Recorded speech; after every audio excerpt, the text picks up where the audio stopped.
नमस्कार। और अब आप सभी बच्चे फटाफट से आ जाइए, वीडियो को शेयर कर दीजिए ताकि सभी बच्चे क्लास ले सकें। ज़्यादा से ज़्यादा बच्चों को शेयर कीजिए क्लास को। वीडियो को एंड तक जरूर देखना क्योंकि मैं आपको पूरे 100 क्वेश्चनों की सीरीज कराने वाला हूँ, जिसमें से आपको 15 से लेकर 20 क्वेश्चनों की सीरीज इस भाग में करवा दूंगा मैं। तो फटाफट से शेयर करो। अगर जो बच्चा अभी भी ये सोच रहा है कि मैं गणित में फेल हो जाऊंगा, ये हो जाएगा, वो हो जाएगा, तो उस बच्चे को बोलिए कि इस वीडियो को जरूर देखिए। आप इस वीडियो को आप जरूर देखें ताकि आप गणित में जो आपके माइंड में डर बैठा हुआ है फेल होने का, वो निकल जाएगा। तो ज्यादा बात ना करते हुए मैंने अपने कोचिंग वाले बच्चों को एक गैस पेपर बना के दिया है 100 क्वेश्चनों का पेपर सेट, और उस क्वेश्चनों के पेपर सेट को मैं हल करवाने जा रहा हूँ, आपको सॉल्यूशन दूंगा। तो जो बच्चा कभी नहीं पढ़ा ना, वो भी अब पढ़ ले। तो गणित में मैं गारंटी देता हूँ कि उसको कोई फेल नहीं कर सकता। ठीक है, तो मैंने पेपर का जो पीडीएफ लिंक है वो नीचे डिस्क्रिप्शन में डाल दिया है, आप वहां से उसको डाउनलोड कर सकते हैं।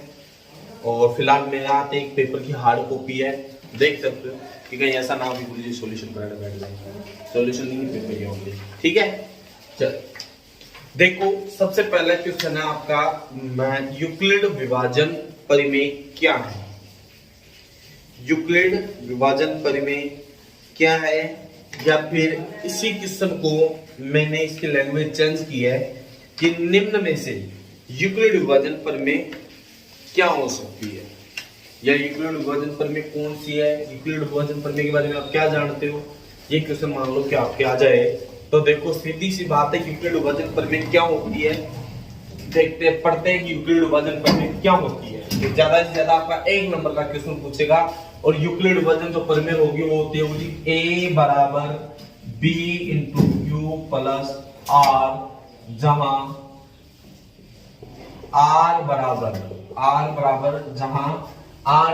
क्या नहीं हो सकता कभी भी, एक तो a नहीं हो सकता, एक तो a नहीं हो सकता है। और r का मान होता है वो हमेशा 0 से छोटा ही होगा, कभी 0 से बड़ा होगा या नहीं, मुझे 0 से बड़ा भी हो सकता है। तो 0 से बड़ा या 0 के बराबर r का मान होता है। ठीक है जी, कोई दिक्कत नहीं। पहला क्वेश्चन खत्म हो गया।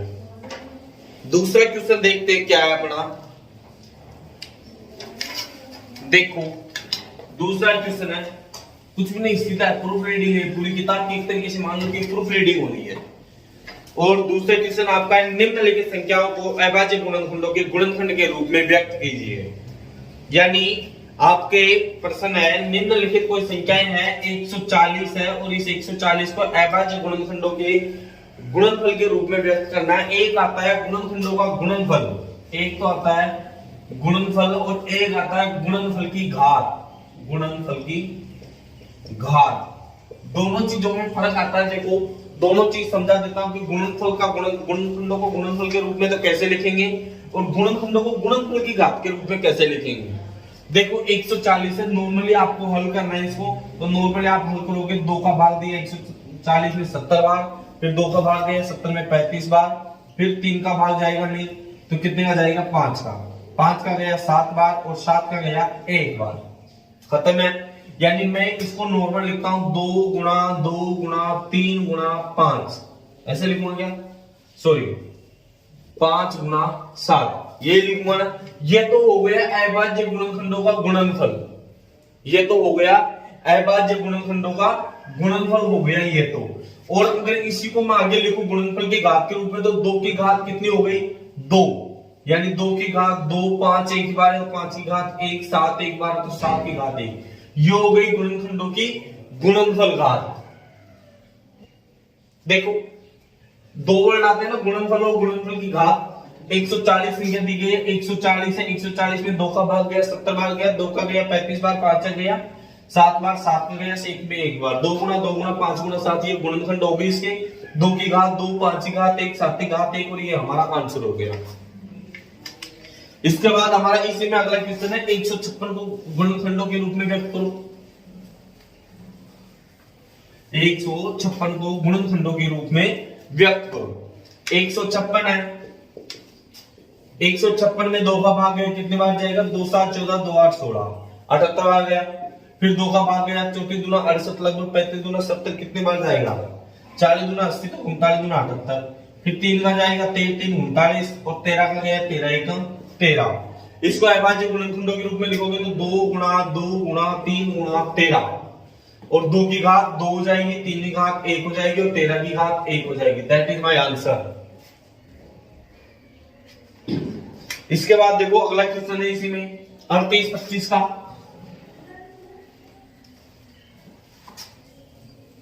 3825, 3825, इसमें मेरे को गुणनखंड बनाना है, इसका कुछ भी नहीं करना है। 2 का भाग इसमें जाएगा नहीं, इकाई का अंक 5 है। भाजकता का नियम आप लोगों को पता होगा, अगर नहीं पता तो उसका भी लिंक मैं डिस्क्रिप्शन में डाल रखा है, वहां से आप जाके देख सकते हैं। 5 है, इकाई का अंक 5 है, भाग जाएगा 5 का, तो 5 7 35 हो गए, 3 बच गए, इधर 3 हो गए, 12 32 हो गए, 5 6 30, और 50 25। फिर इकाई का अंक 5 है, तो 5 से जाएगा, कितने बार जाएगा? 15 5 75, और 5 3 15। अब कितने का जाएगा? लगभग मेरे हिसाब से 3 का चला जाना चाहिए, तो 3 5 15, 3 1 3। फिर कितने का जाएगा? 3 का चला जाएगा, 17 3 51, और इसके बाद कितने का जाएगा? 17 का जा रहा है, फिर खत्म हो गया। यानी मेरे को काम करना है 5 गुणा 5 गुणा 5 गुणा 3 गुणा 17, इन सब का भाग दिया। 5 कितने बार आ रहा है? 3 बार आया, 5 की घात 3 गुणा 3 की घात 1 गुणा 17 की घात 1। ये लो मेरा आंसर खत्म है।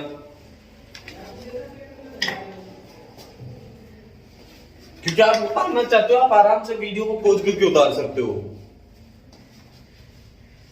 क्योंकि वीडियो ज्यादा लंबा ना खींचो, और पेपर का पूरा सॉल्यूशन भी मुझे देना है, तो इस वजह से थोड़ी फास्ट प्रूफ रीडिंग चल रही है।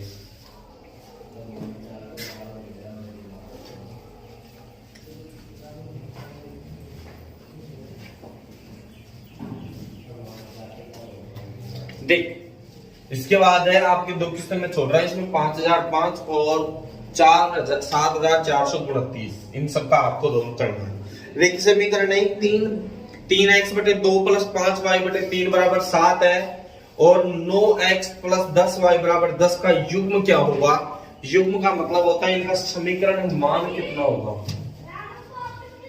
यानी आपको नॉर्मली समीकरण हल करना है, 3x बटे 2 प्लस 5y बटे 3 बराबर में 7, और इसको समीकरण 1 दे रहा हो, और इसके बाद कह रहा है 9x प्लस 10y बराबर 10 है, तो आप पहले इसको हल कर लो। यानी 3x बटे 2 बराबर 7 माइनस 5y बटे 3, इसके नीचे 1 मान लो, यानी 2x बटे 2 बराबर 3x बटे 2 बराबर, इधर आप एलसीएम लोगे, 3 1 3 7 दिया 21, 5y को 1 से गुणा किया, माइनस का 5y, 3 को इधर से गुणा कर दो, 3 दिया 9x बराबर 21 दूना 42 माइनस 5 दूनी के 10y।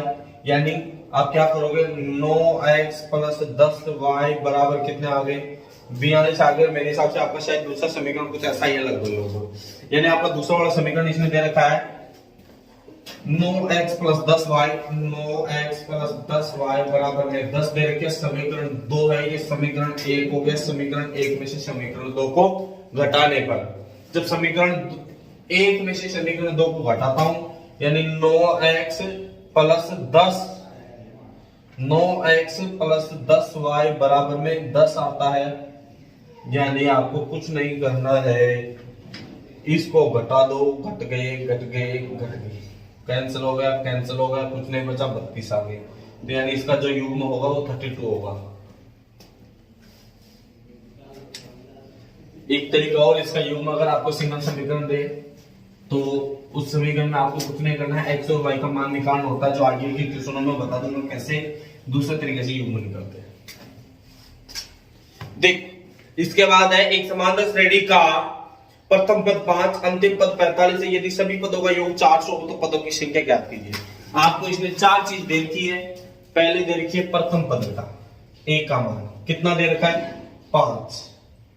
इसके बाद आप लोगों को दे रखी है इसने अंतिम पद, और अंतिम पद यानी लास्ट कितना दे रखा है 45।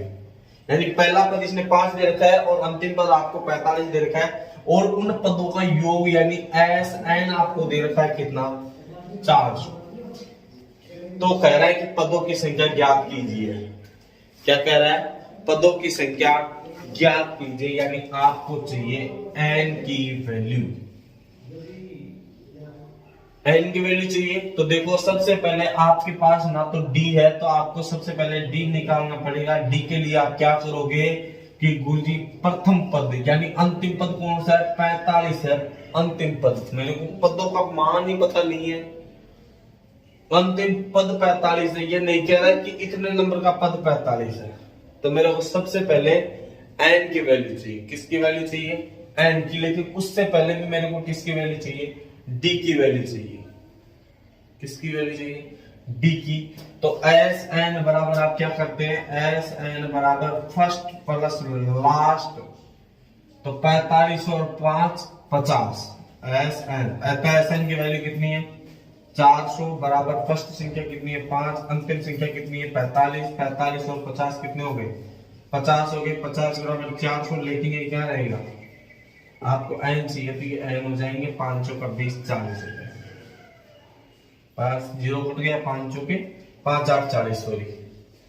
तो एन की वैल्यू कितनी हो जाएगी 8। इसमें एक तरीका और होता है, वो तरीका मैं बता देता हूं अभी।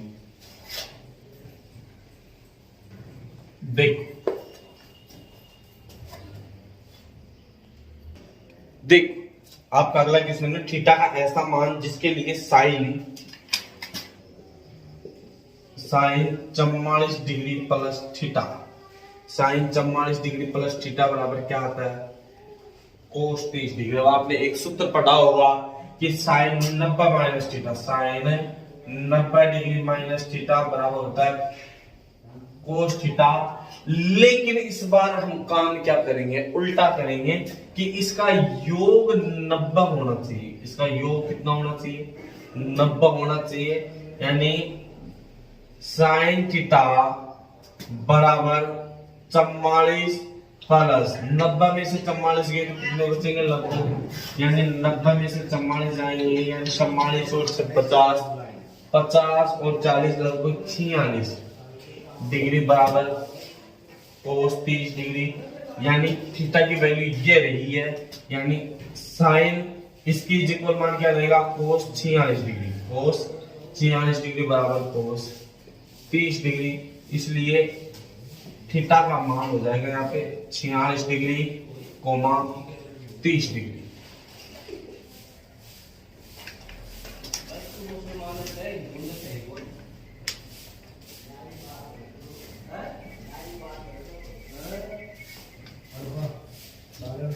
अगला है छठा क्वेश्चन। छठा क्वेश्चन कह रहा है दो गोलों के आयतनों का अनुपात 64:27 है। कोई दो गोले हैं और गोलों का आयतन है, आयतनों का अनुपात दे रखा आपको 64:27। तो आपसे पूछा है कि उनके क्षेत्रफलों का अनुपात कितना होगा। कुछ भी नहीं करना, जब आयतन दे तो आपको इनके अंदर चढ़ाना है क्यूब रूट। एक नंबर का क्वेश्चन आता है सीधा सीधा क्यूब रूट चढ़ाना है। 64 किसका क्यूब रूट होता है 4 का कोमा डॉट, और 27 किसका होता है 3 का। यह आपकी भुजा याद है। अब आपको करना है इसका स्क्वायर रूट, 4 चौक 16 और 3 तिया 9। तो इन गोलों के आयतनों का तो अनुपात था 64:27 और क्षेत्रफलों का अनुपात हो जाएगा 16:9। सीधा सीधा एक नंबर का क्वेश्चन देगा ये।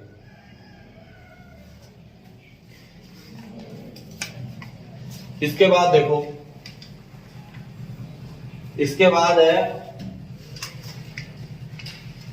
सबसे छोटी अभाज्य संख्या। तो सबसे छोटी अभाज्य संख्या होती है 2। सबसे छोटी अभाज्य संख्या 2 होती है। इसके बाद आपसे अगला क्वेश्चन पूछ रहा है कि sine square 65 degree, sine square 65 degree,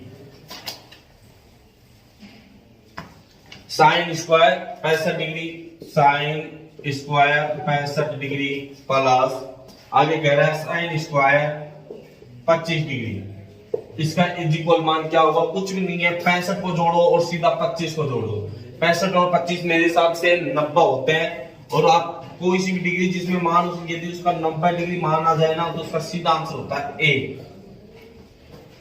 जिस किसी भी डिग्री का या किसी भी थीटा का मान 90 हो जाए, डिग्रियों का योग, तो उसका मतलब 1 हो जाता है पूरा। वह द्विघात समीकरण क्या होगा जिसके शून्यांकों का योगफल और गुणनफल क्रमशः दिए गए हैं -3,2 -3,2 ये दे रखा आपको योगफल और ये दे रखा है गुणनफल। आपको दे रखा है योगफल और गुणनफल क्रमशः -3,2 है, तो आपको कुछ भी नहीं करना है, यानी alpha plus beta. Alpha plus beta का मान तो कितना होगा, -3 है, और अल्फा इंटू बीटा का मान है 2। और सीधा जब आपको इसको समीकरण में कन्वर्ट करते हो तो कुछ भी नहीं करना है, x square bracket alpha plus beta plus x bracket, फिर आप क्या करोगे, अल्फा इंटू बीटा। इसके अलावा कुछ भी नहीं करना। इसके बीच में आपको प्लस लगाना है, ये यहाँ पे प्लस नहीं रहता है, इधर प्लस रहेगा। अल्फा इंटू बीटा बराबर 0। X square plus alpha plus beta का मान है -3, इधर कुछ रखा नहीं है, एक्स की वैल्यू एक्स चिन्ह प्लस का अल्फा प्लस इंटू बीटा का मान 2 और बराबर में 0। एक्स स्क्वायर माइनस प्लस -3 गुणा एक्स करके 3x प्लस के 2 बराबर में 0। तो ये आपका द्विघात समीकरण होगा। ठीक है, उम्मीद करता हूं कि आपको बहुत अच्छे तरीके से समझ में आया होगा। इसके बाद हम क्वेश्चन पढ़ेंगे नेक्स्ट वीडियो में। जुड़े रहिए, वीडियो फटाक से शेयर कर दीजिए, क्योंकि आपको कोई ऐसा टीचर नहीं है जो फेल कर देगा गणित में। ठीक, धन्यवाद।